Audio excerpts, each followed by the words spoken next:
Nah, ketika Fatihah itu sebegitu keramatnya, sebegitu topnya, itu setan rapat, singkat cerita itu yang tadi dipimpin oleh iblis yang sedang terkapar apa?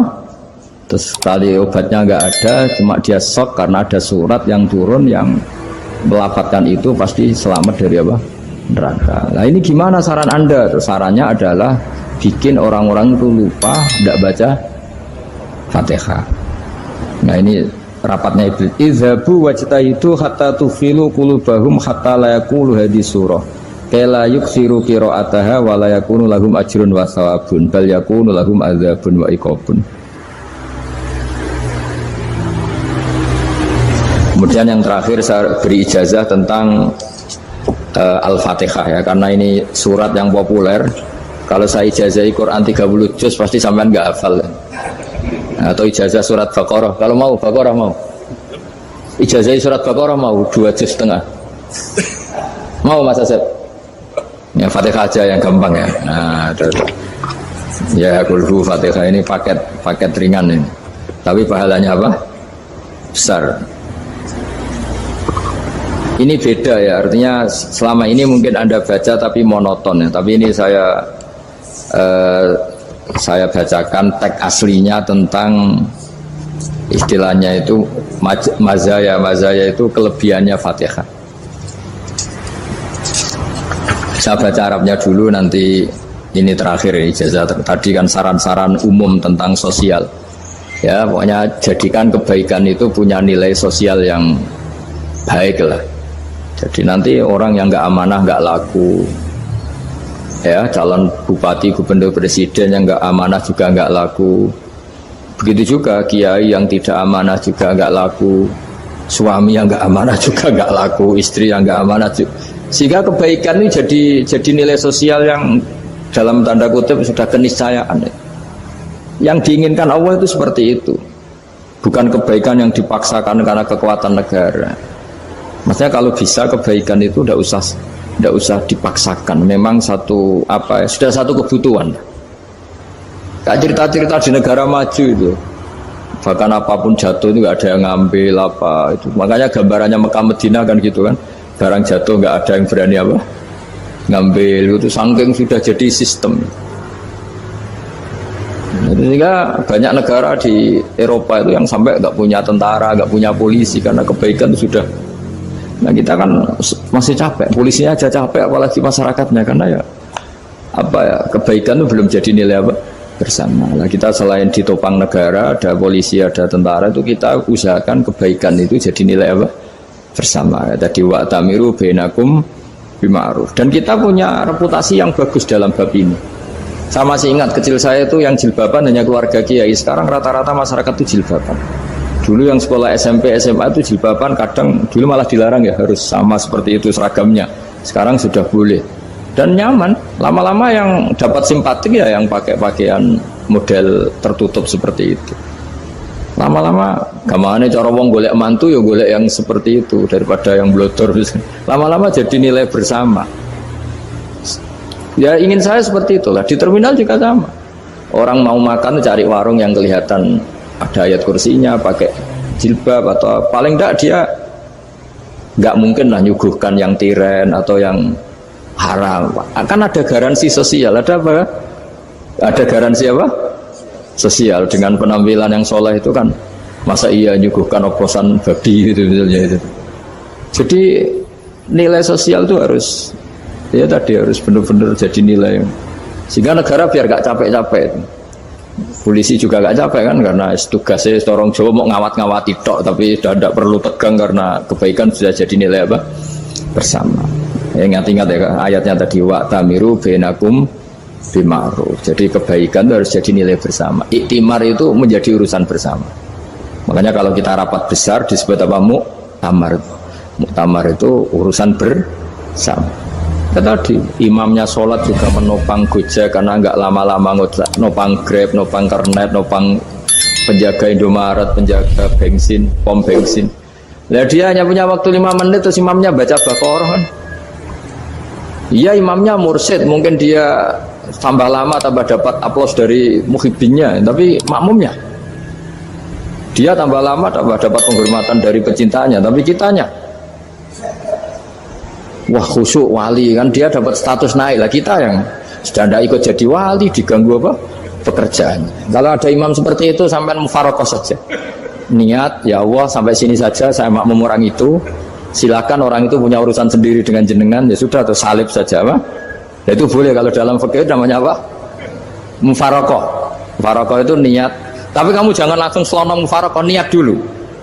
Pamit sama Allah bahwa sekarang mau mufarokoh. Ya, tapi ya jadi sholat yang aneh kan, imamnya masih rukuk, kamu terus sujud, terus apa-apa selesai ya. Mungkin dalam pandangan itu orang lain ini maksudnya makmum gimana ini kok begini. Tapi sudahlah, Allah Maha tahu. Nah, insya Allah dimaklumi. Ya saya baca tentang Fatihah ya, karena sampean pasti sering baca Fatihah. Supaya apa sekaligus jadi jimat lah gitu. Jadi kalau kamu sering di jalan-jalan yang mungkin sepi, atau mungkin kan tidak semua teman Grab itu nasibnya bagus yang di Semarang Jogja, mungkin yang di Kalimantan, di Papua kan ada yang 10 kilo gak ketemu rumah, ya kan ya, lihat di TV-TV itu kan kasihan kan, sudah 10 kilo gak ketemu rumah, penumpangnya kewekar preman tuh kan, ini makan orang enggak kan, udah kan ujiannya dua. Kalau penumpangnya cantik itu ya kecoba syahwat, kalau preman takut. Jadi orang itu selalu ujian itu. Sing sedengan itu kan jarang orang itu. Jadi kalau penumpangnya perempuan cantik ujiannya itu syahwat, kalau preman ujiannya ketakutan. Kalau orang yang lemah bawa uang ujiannya kamu ingin garong. Jadi hidup itu memang semuanya ujian. Liyabluwakum ayyukum ahsanu amala. Makanya saya sering ditanya oleh teman-teman, Gus, nah ujiannya kenal wong wedok elek piye? Sama, kenal wong ayu ujiannya syahwat, kenal wong elek ujiannya ngenyek, itu sama-sama dosa. Syahwat ya dosa, ngenyek juga dosa. Wah elek keriting untune metu ya dosa, ngomong gitu. Kadang-kadang orang berpikir enak kancanan wong elek gak dosa. Kata siapa? Kancanan wong elek itu ya dosa, karena bawaannya ngenyek. Ngenyek itu menyepelekan itu. Makanya saya itu ya gak mau berteman sampean. Nanti kan bawaannya ngenyek atau seneng ya tidak tahu. Ya sudah, ada takdir saja, kalau ketemu ya tak ulang ngaji gitu. Tapi ini ngaji terakhir, setelah ini ngaji biasa aja, tidak usah resmi gini. Ngaji kok resmi aneh. Pokoknya nanti suatu saat kalau pandemi sudah berlalu, saya akan ngaji Rebona. Lalu ini ngaji. Ini ngaji yang kurang bagus karena ngatur kiai kurang berkah ini. Nanti tapi ya lumayan lah, masih mau ngaji. Ngaji kok tanggal ini jam ini. Sekarang suatu saat kamu tak panggil, Mas Wahyu datang ke sini jam ini, tidak mesti bisa. Mungkin pas ada acara apa, oh, maaf ke sini pas ngecek kan pas apa. Jadi ya sudah, tapi tak maafkan, enggak apa-apa. Takdir ya. Tak bacakan supaya sampean tahu keramatnya bismillah. Nah, sebelum saya bacakan bismillah Fatihah, tak beritahu tentang ilmu tafsirnya karena ini penting sekali. Fatihah itu dawuhnya Allah, tentu itu dawuhnya Allah. Saya ulang lagi, itu kalam Allah. Tapi yang sudah diberikan kesampaian ke kita semua. Sehingga seakan-akan itu menjadi dawuhnya kita ke Allah. Jangan salah loh ya, Fatihah itu dawuh Allah tapi sudah diberikan ke kita. Sehingga posisi kita itu yang punya itu. Nah, kenapa ini perlu dijelaskan? Karena nanti ada kalimat iyyaka na'budu wa iyyaka nasta'in. Kalau itu masih kalam Allah, berarti Allah ngomong ke kamu, ngendikan ke kamu, kepadamu aku menyembah. Masa Allah menyembah kamu? Nah, sehingga ilmu tafsir itu menyelesaikan itu dulu ya. Saya ulang lagi ya, sebelum sampean sering baca Fatihah, aku yakin ya sering baca. Tapi barokahnya ndak paham itu ndak pernah janggal. Enggak paham itu ya penting supaya ndak iskal, ndak janggal. Sebetulnya di kalimat itu ada yang janggal. Kalau Fatihah itu kalimatnya Allah atau kalam Allah, bagaimana dengan kata-kata iyyaka na'budu? Masa Allah ngendikan ke kita, kepadamu kami menyembah. Masa Allah menyembah kita? Maka penyelesaiannya secara ilmu tafsir gimana? Semua ulama mengatakan, bukan satu dua, semuanya mengatakan di Fatihah itu semuanya diberi kawalan kalimat. Saya ulang lagi ya, di Fatihah itu semuanya diberi awalan kalimat qulu, katakan wahai hambaku begini. Ya, katakan wahai hambaku begini. Nah, begini ini pelajaran dari Allah yang sudah diberikan ke kita.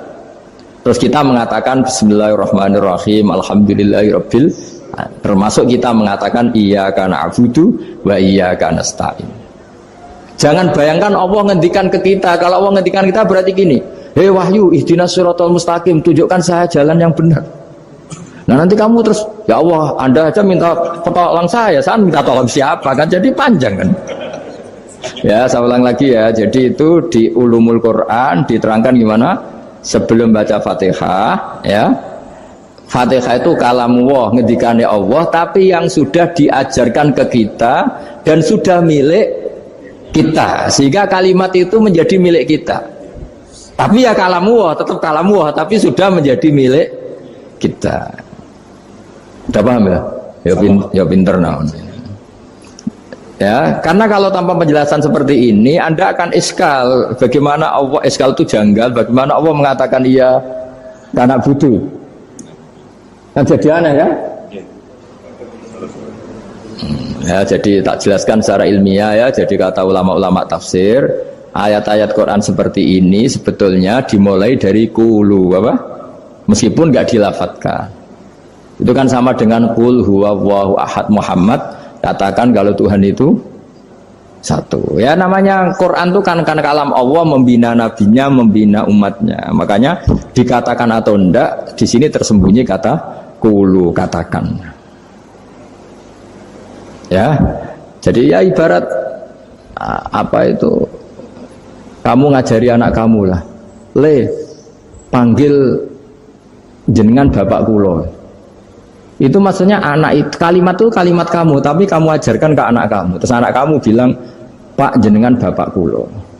Nah, ketika kamu mengatakan jenengan, bukan kamu mengatakan jenengan anakku, berarti anakmu itu bapakmu, kan lucu kan? Anak kamu ajari jenengan bapak kulo, kamu engkau bapak saya. Terus anak kamu mengulang jenengan atau kamu bapak saya. Berarti itu kalimat yang kamu ajarkan, tapi sekarang sudah milik anak kamu. Kalau itu kalimat kamu kan lucu, masa anak kamu bilang bapak. Nah itu seperti itu. Jadi ulama memberi solusi atau jawaban iya karena abudu. Iya itu sebelumnya ada kata-kata qulu, katakan wahai hambaku, hubungan kamu dengan saya adalah katakan iya karena abudu wa iya karena nasta'in. Terus hubungan kamu dengan saya katakan juga dalam doamu ihdinas siratal mustaqim. Jelas ya, jadi itu kalam Allah yang sudah milik kita karena diajarkan Allah untuk kita. Dong ya. Ya dong ya, gak jelas ya. Tapi bagus, gak jelas itu bagus. Kalau kamu jelas gak jadi dikrem, jadi gubernur. Min azimi fadliha kasratu asma'iha wa fadail ukhra. Ini cerita dramatisnya surat Al-Fatihah. Qala Abu Hurairah radhiyallahu anhu inna iblisa ranna khina unsitat Al-Fatihah. Jadi iblis itu begitu kesakitan. Ini kitab Abu Abul Farad karangannya Syed Muhammad Alawi, juga kutipan dari beberapa kitab. Yang jelas beliau sendiri juga ngutip dari beberapa riwayat di beberapa hadis, halaman 1, 2, 3. Ketika Fatihah turun itu iblis kesakitan, kayak orang sakit gigi lah, tersiksa sisanya karena turunnya surat apa? Al-Fatihah. Artinya kalau Anda baca Fatihah dijiwai, maka Anda melemahkan setan, melemahkan iblis. Wa qala Mujahid khina unzilat Fatihatul kitab ronna fastama indahu asyayatin. Jadi ketika Fatihah itu turun, iblis itu terkapar lah kira-kira, sampai dijenguk banyak setan. Jadi kemana di ICU lah kira-kira gitu kalau sekarang itu, entah COVID entah enggak tahu, pokoknya di ICU sampai dijenguk banyak setan.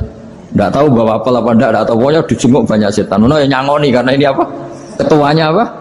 Pingsan, sakit. Jadi iblis itu sakit sampai dijenguk anak buahnya setan-setan. Ya semoga kalian semua tidak kenal setan. Kalau kenal berarti teman apa? Wa qalu misla dzalik wa qala lahum laisa mimma taquluna syai'un walakin unzilat suratun laisa ajru qailiha illa an harramallahu alaihi nar jahannam. Saya ini bukan sakit fisik kata iblis. Kamu tidak usah jenguk saya, datangkan dokter terbaik, tidak usah. Saya ini tidak sakit fisik. Saya ini sakit karena ada surat yang diturunkan, yang pahala yang melafatkan surat itu pasti selamat dari neraka. Padahal misi terbesar saya ini supaya manusia masuk neraka. Sekarang punya tamengnya. Wah pusing kan? Ya seperti orang lah, goda sampean ternyata sampean setia, itu kan pusing. Nah ternyata tidak setia, itu yang akhirnya ribet kan itu.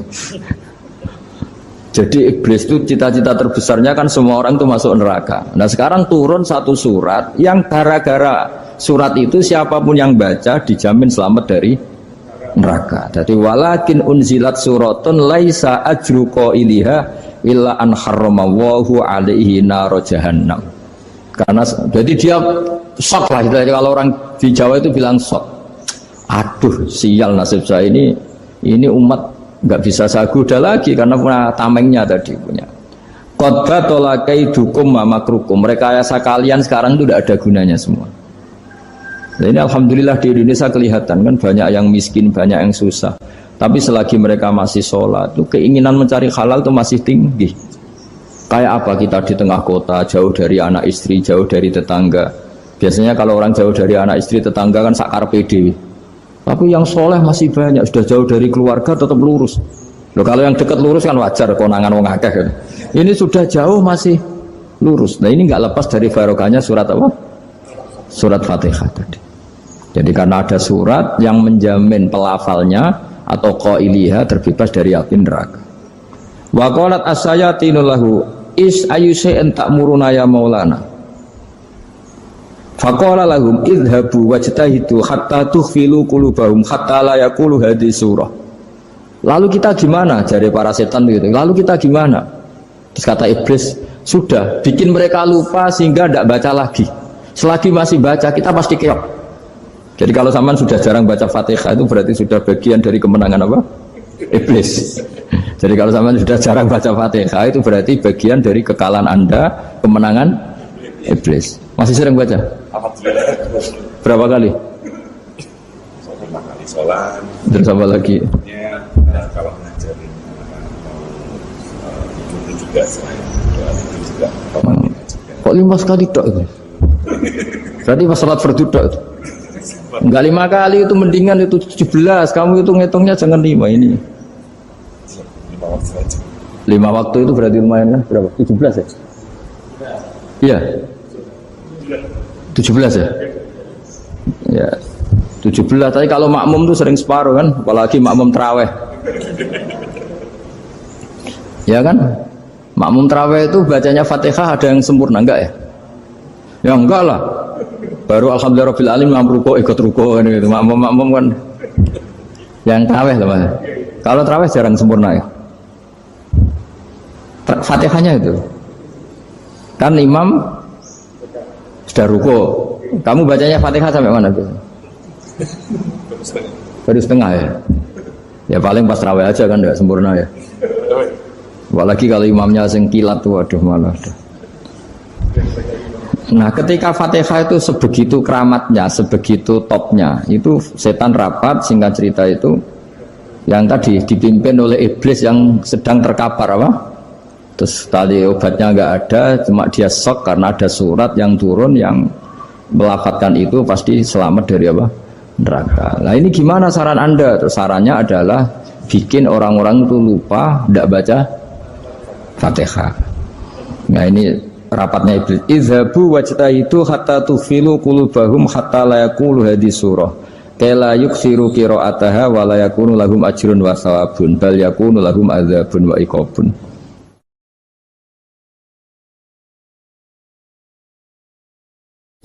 Jadi saya mohon selama ini Anda sudah baca, tapi mungkin hanya rutin saja. Kenapa rutin saja? Jadi barokahnya ngaji ini kamu punya kekuatan atau punya semangat membaca karena ini surat yang luar biasa. Ibarat gini, kalau sampean tanya, saya juga sering mikir, masa Gus hanya surat kok punya kekuatan seperti itu?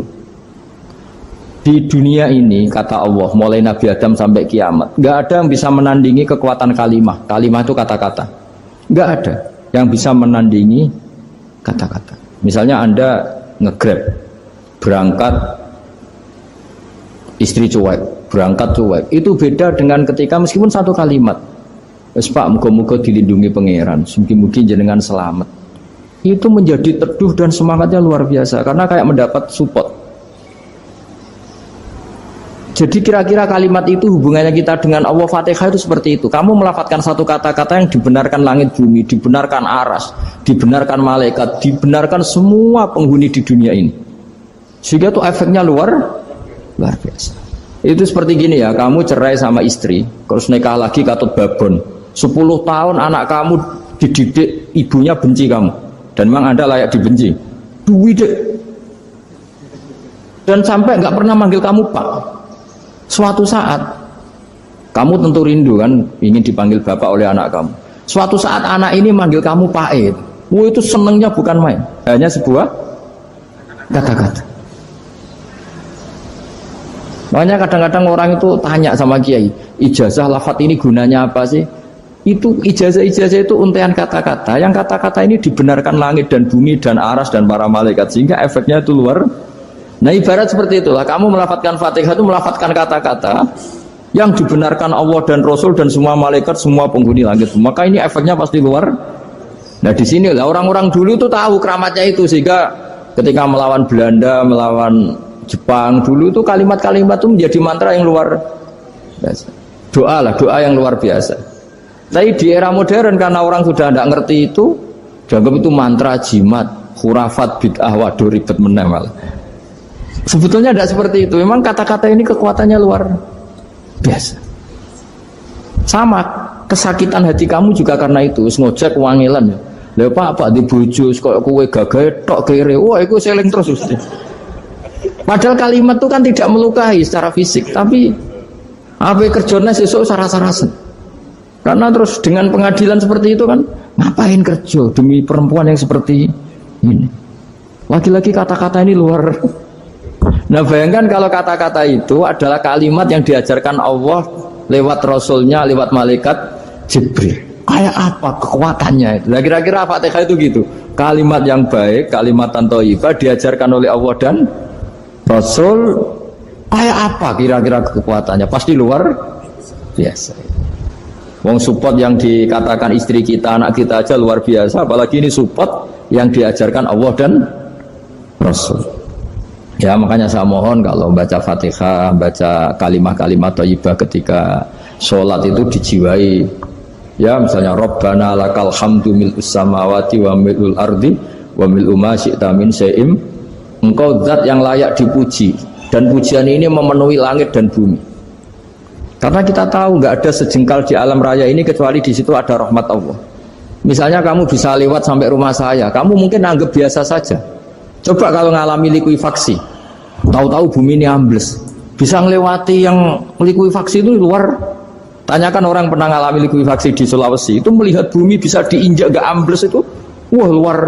Nah, sampean nggak ngalami itu sehingga lewat bumi ya biasa aja. Coba kalau ngalami seperti tidur, ya biasa aja. Coba kalau ada gempa, bahwa bumi tenang ini sudah nikmat yang luar biasa. Masa kamu ngaku nikmat nunggu digituin? Ya kan? Nah, makanya baca Fatihah dijiwai lah, bahwa ini kalimat yang luar biasa. Nah, saya teruskan ya. Warwa Muslimun fi sahihihi an Ibnu Abbas radhiyallahu anhuma annahu qala bainama Jibril alaihi salam qaidun dan Nabi sami anaqidan min fawqih farafa'a ra'sahu faqala hadza babun minas sama futihal yawma lam yuftah qaddu ilal yaum fanazala minhu malakun faqala hadza malakun nazala ilal ardi wa lam yanzil qaddu ilal yaum fasallim waqal abshir binuraini qad uti tahuma lam yu'tahuma nabiyyun qablak Fatihatul kitab wa khawatimu suratil Baqarah. Jadi suatu saat Jibril ini jagongan kira-kira gitu sama Rasulullah. Tahu-tahu langit itu gemuruh. Langit gemuruh kata Jibril, terus semuanya ngangkat kepala ke langit. Ini pintu langit baru ini dibuka, yang sebelumnya tidak pernah dibuka seperti ini. Turunlah malaikat, yang malaikat ini pun malaikat spesial, yang nggak malaikat murahan lah kira-kira gitu, yang nggak pernah turun ke bumi kecuali juga saat itu, dengan penyambutan yang luar biasa, dengan semuanya tidak pernah terjadi, hanya karena bahas surat Fatihah. Jadi ini surat yang luar biasa, pengawalannya lewat malaikat yang spesial, nggak pernah turun di bumi kecuali saat itu. Penyambutannya juga nggak pernah seperti itu, baru seperti itu. Jadi semuanya itu spesial. Nah kenapa ini spesial? Karena di situ ada isi puja-puji kepada Allah Subhanahu wa Ta'ala. Ada ikrar kita, Alhamdulillah Rabbil Alamin Ar-Rahmanir Rahim. Ikrar ini penting. Kalau contoh paling gampang gitulah, kamu punya istri selama ini cerewet terus, Suatu saat ngomong, Pak, tak angen-angen rono wong lanang kayak sampeyan. Itu langsung tidak ada lelaki sebaik engkau. Itu sama senengnya, masya Allah. Karena ada ikrar dari seorang istri ke kamu. Nah bayangkan kalau ikrar kita sebagai hamba diakui oleh Allah Subhanahu, maka ikrar ini akan dicatat sebagai kebaikan kita yang kita panen nanti di akhirat. Karena ada ikrar. Kita ikrar bahwa Alhamdulillah Rabbil Alamin. Kita ikrar Ar-Rahmanir Rahim. Kita ikrar Maliki Yaumiddin. Kita ikrar Iyyaka na'budu wa iyyaka nasta'in. Sampean misalnya jadi orang Indonesia, ketemu orang Indonesia yang makmur di Jerman, terus lupa Indonesia. Kamu orang Indonesia? Enggak, saya enggak orang Indonesia. Mangkel gak kira-kira? Mangkel. Karena salah ikrar kan gitu. Ya jadi saya mohon jangan anggap kalimat itu hal yang biasa, tapi luar biasa. Nggih, ngoten mawon. Assalamualaikum warahmatullahi wabarakatuh.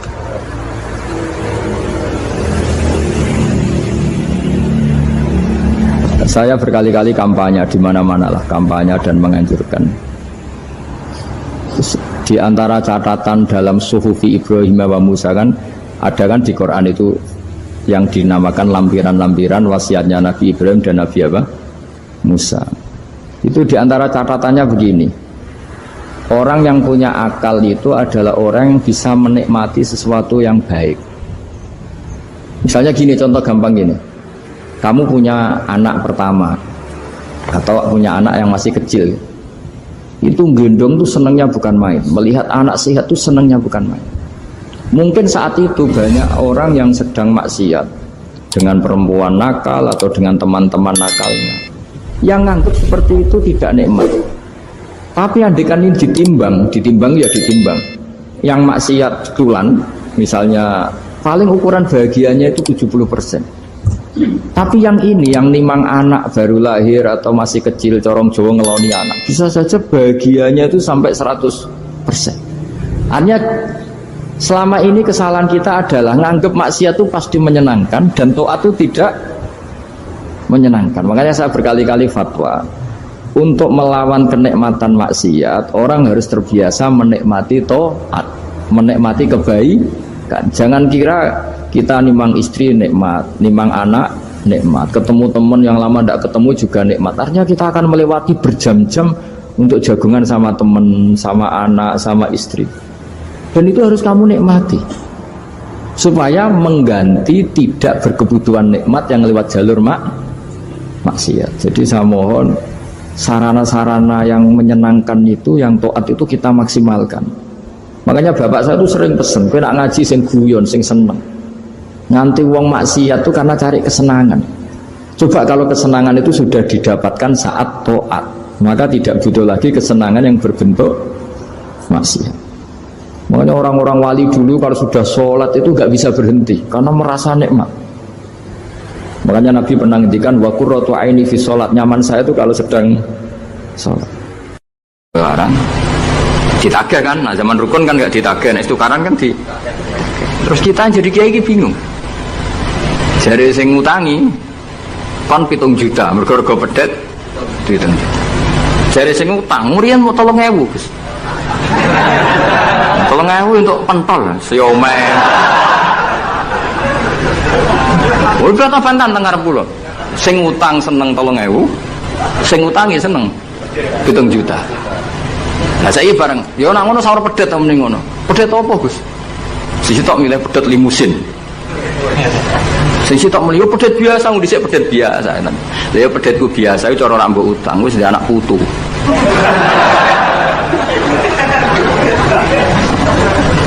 Coba tahun 70 nak duwe anak putu wis luas kok nduk. Tapi jare sing utang, lah anak mati. Coba kalau kamu jadi kiai itu coba mau apa coba? Mulane wong dadi kiai iku berat-berat iku. Ora berat nih, konsultan hukum itu sampean jadi pengacara, menang ra menang nak sing kelas Jakarta itu 1 miliar. Nak kelas kabupaten jadi 5 juta. Jadi kiai gak salam templek 20.000 taruhane swarga neraka. Wong desa paling salam templek 50.000 20.000. Takokane nak dijawab kliru swarga. Nanti kalau berdalu sing rayu pangeran Gusti wis pantes kula mlebu swarga. Wong ora melok utang kok melok mikir. Murwat. Wonten tiyang setengah demenan, setengah nikah niki lapure mbek kiai. Wonten rondo ku ayu. Wis rondo ayu ning ndi menarik sunnatullah. Dirabi tiyang. Dirabi tiyang di Masna lah, sirri. Suatu saat rondo iki wis ora seneng mbek sing lanang. Jare rondo iki muni wis dipegat. Sing lanang digoleki wis ora ono. Ketoke ya rong megat. Nah cara hukum itu kan terus kene dadi kiai melok bingung. Bingungnya itu nak merodone ayu kita tambah bingung meneh, kita rabi ta ora malah bingung meneh. Ora mboten bingung hukume, nak iku ora kowe selera-seleramu. Enggak, kula mboten kepikiran. Bingungnya gini, kita ini kan menghadapi dua hukumnya Allah Ta'ala. Nak delok tolak dan tidak tolak, berarti cara al-aslu adamuhu. Berarti kalau mungkin tolak, mungkin tidak, pilihannya tidak tolak, karena al-aslu adamut tolak. Tapi kalau melihat al-musaddaq fil uqud itu biqauli arbabiyah atau qaulu arbabiyah. Padahal ini perempuan ini mengklaim sudah ditolak. Pertanyaannya, wilayah tolak itu tidak milik perempuan. Kita harus mengkonfirmasi sama lelakinya, karena yang punya wilayah tolak itu lakinya saya bisa dihubungi. Pernah bisa tak hubungi, tak tanya, Kang, bojomu pegat ta urung? Urung lek Gus, lumayan gue cadangan. Pusing meneh kan. Dilaporane KUA ora resmi. Coba kira bingung itu tiga. Ngukumi salah neraka. Ngukumi bener orang melok ngeloni. Wih jajar kamu tenan. Kan orang nuntungi. Salam dan lek mau 20.000 ibu. Lu kira rasanya jadi kiai. Akhirnya kalau nak ketemu sing lanang tak mau. Kau nak kepengen ram mlebu neraka. Nak megat nak ora-ora. Mergo Quran iku paling anti iku fatadharuha kal mu'allaqah, ngembahno wedok iku koyo gantungan, kawin ora. Kowe iku mungkin kira mlebu neraka lewat gak megat, tapi iso mlebu neraka mergo mangkelno aku tak omong ngono. Aku donga aku rapati mandi lah, tapi nak ndongak mlebu neraka, kowe mlebu neraka ketoke mandi om. Mangkelno. Ya mun Gus apa gate ben jelas aja ben jelas. Karena ngel-ngel orang coba. Makanya Allah itu anti betul kalau ada orang lelaki menggantung perempuan. Di antara pantangan yang diajarkan apa? Fala tamilu kullal maili fatadharuha kal mu'allaqah. Karena dia mau butuh cadangan ngono tok. Nah lagi nenengan mbek bojone kok ndek alternatif. Mergo si wong iki zina moh, tapi kalong jatahe biologis ya moh. Wis ngono-ngono kan urusanmu. Aku sing pusing, mesti ditakoki hukume. Lah bolak-balik enak kiai sing terkenal gak ngalim ora ono wong takok. Mau wong rono dukun mandi ramandi ngekeki ning ngarep. Nanti dadi kiai hukum mbek kiai dukun. Kiai dukun kan mandi ramandi mukadimah segula 2 kilo. Nak mandi ditambahi, nak ramandi gak ditarik. Aman kan? Mak kiai hukum ora. Ngomong halal haram wis repot. Nak salah neraka. Bener 20.000. Kowe padha. Nane kula sering rayu pangeran Gusti kula niku pantes mlebu swarga. Salah kula kata Allah, pokoke pantes mlebu swarga. Jadi mboten urusan GR mboten jenengan pantes ulama mlebu swarga. Yo repot. Pemene urusan kawin, riba. Karena kita ngadepi hukum sing rubahnya itu Masya Allah. Ya kayak tadi misalnya kue anut uang itu tidak turun. Nah, darani goblok wong gladak kula yang sekarang dinyang wong 200 juta sekarang itu dulu buyut saya kata ibu tukune mau 700 rupiah. Karena uang dulu kan ono sen, di bawah sen ada lagi, di bawahnya lagi ada lagi. Jadi 700 rupiah itu. Nah saiki misalnya gladakku tak dol 700 rupiah. Ibu tuku genteng tok ya ora cukup. Makanya kita ini jadi bingung kan kalau ngukumi utang piutang di masa lalu itu dikrus pakai apa? Ada ulama yang mengatakan dikrus pakai emas. 700 rupiah zaman itu kalau digramkan dapat berapa gram? Ya memang itu paling gampang. Sampai sekarang ya kita pun seperti itu. Misalnya Makanya untungnya pangeran itu luar biasa ya. Perangkat itu tetap ditetapkan sama Allah. Misalnya gini, ada orang konflik utang piutang di depan saya. Tak takoi pedet zaman itu regine pinten, Mbah. Zaman itu 700 Gus atau 3.000. Ya sudah kita tanya di apa itu? Di apa sajalah tanya yang ahli-ahli emas itu tahu. Zaman itu 700 rupiah atau 3.000 dapat emas sekian gram. Mau tidak? Jadi Allah itu menyediakan perangkatnya. Galah kalau nu kathah kanca akrab sing bakul emas. Jadi kalau nu akhirnya takut, cek iku golek referensi emas tahun 70 itu 3.000 untuk pirang gram. Ternyata ya untuk wakeh. Karena polanya sama, napa? Emas itu kan sama terus sampai ila yaumil kiamat. Makanya bank di dunia pun, World Bank maupun BI sampai sekarang acuannya tetap harga emas.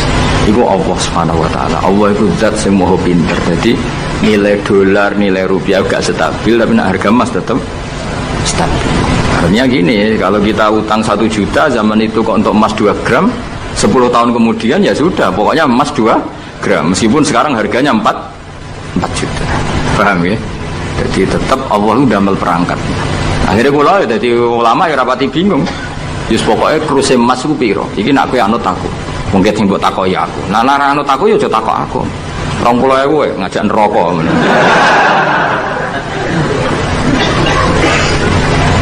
Ya, nah, maksudnya ini masih ngaji ini mboten ngono. Nah, mulane akhir ayat sing turun ku ayat den be ayat riba. Den yo mari riba iku ya mergo den. Saiki sing utang iku ora masyarakat tok, kiai sak santri-santri yo tukang. Mulane BPKB ini udah pinter-pinter. Nak sekolah udah suwi ya? Apa sih dulu? Ada nggak orang punya motor BPKB-nya di rumah? Ada 10% sak kampungmu. Sekolah pinter lah. Enggak, maksudnya dari satu kampung itu sing BPKB ra sekolah pirang persen? Piro? 0%. Oh, no. Piro tidak? Ana sedaya iku berarti wong kusuk. Ampun weling mesti iku tukang gadekno. Pirang persen Kang Ali? 10 ana. Dari iki ora ono. Jane ana 10. Ono.